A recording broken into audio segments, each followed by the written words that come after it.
আজকে সকালটা শুরু হয়ে গেছে আমার ছেলের আবদার নিয়ে। তার কারণ দেখো হাত ধরে টানতে টানতে কোথায় যে নিয়ে যাচ্ছে কে জানে। এ বাবা দেখো আমাকে আঙুল দিয়ে দেখাচ্ছে, তো দুটো ড্রাগন পেকেছে, তো সেই ড্রাগনগুলো এখন মানে খাওয়ার জন্য আমাকে বলছে। তা দেখো আমি কিন্তু দেখিনি যে ড্রাগনগুলো পেকেছে, আর ও কেমন মানে কখন ছাদে এসেছে সকাল সকাল দিয়ে ড্রাগন পেকেছে, তাই আমাকে পাড়ার জন্য বলছে সকালে উঠে এখন ড্রাগন পেড়ে দিতে হবে, এটাই আমার ছেলের আবদার। আর ড্রাগনগুলো ঝুলছে দেখো একদম কার্নিশে। আমি আমার ছেলেকে বলছি যে না শোনা আমি বিকেলে পেড়ে দেবো, তা বলছে না বিকেলে পারতে হবে না, এখনই পেড়ে দেন, আমার কাকে খেয়ে নেবে, কিন্তু ড্রাগনগুলো পেকে আছে। তো আমাদের ছাদের কিন্তু আমগুলো যখন মানে পেকে থাকে তখন কাকে খেয়ে নেয়, তার জন্য বলছে কাকে খেয়ে নেবে। আর এদিকে দেখো আমি ছেলের আবদার মানে একদম শোনার জন্য তো এদিকে গাছের উপরে চেপে পড়েছি একদম হাত দা খুন্তি নিয়ে। তো মোট 3টে ড্রাগন পেকেছিল, তার মধ্যে একটা একটা করে পেড়ে কিন্তু দিচ্ছি। আর এদিকে কিন্তু ড্রাগনগুলো হালকা একটু মানে আর একদিন থাকলে বেশি পুরোটা একদম খোসাটা লাল হয়ে যেত। তাই এদিকে আমার ছেলে তো আর মানে মন মানে না, তো খাওয়ার জন্য তো ব্যস্ত, তার জন্য কিন্তু সবগুলোকে পেড়ে নিচ্ছি।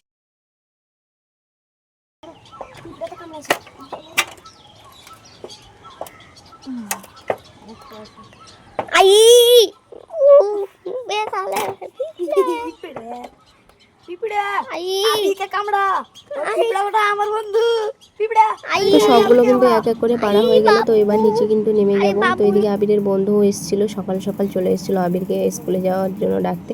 আর এদিকে দেখো আমি তো কেটে নিলাম, তো এদিকে ছেলের আবদার যে আমি এখনই ড্রাগন খাবো সকালে ঘুম থেকে উঠে।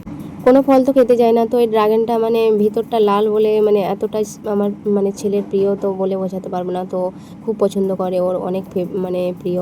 তো গাছটা যখন ছোটো থেকেই লাগিয়েছিলাম তখন থেকেই ও বলতো মা কবে ড্রাগন ধরবে কবে ড্রাগন ধরবে। এখন কিন্তু অনেকটাই কিন্তু মানে বড় হয়ে গেছে। আর এই বড় হওয়ার কারণ হচ্ছে দেখো আমি এদিকে আগের দিন রাতে আমি কিন্তু খোল ভিজিয়ে রেখেছিলাম, মানে সর্ষে পেশানো, তো সেই খোলকে তো এগুলোকে ভিজিয়ে রেখে তারপরে আমি গাছের গোড়ায় কিন্তু দিই, আর এই সবজির খোসাগুলো দিই। তো এরকমভাবে কুড়ে কুড়ে কিন্তু দিই দেখো। আর গাছটা কিন্তু আছে ক্যারেটে, মানে ফলের ক্যারেটে, তো সবজির ক্যারেটে। তো এদিকে দেখো কত পোকা হয়ে গেছে, তো গ্যামাক্সিন পাউডার কিন্তু দিলে পোকাগুলো মরে যাবে, কিন্তু গ্যামাক্সিন পাউডার কিন্তু বাজারে দোকানে তো কোনো জায়গায় আমাকে মানে দেয় না, আমাকে বলে নেয় কাউকে বোধহয় দেয় না, আমি জানি না। তো গ্যামাক্সিন পাউডার দেয় না কিছু না, তার জন্য আমি কিন্তু খোল ভেজা পানি দিয়ে পেঁয়াজের খোসা দিয়ে এইদিকে সবজি। তো এই ছিল আজকের ব্লগ, তো দেখা হচ্ছে পরের ব্লগে, বাই।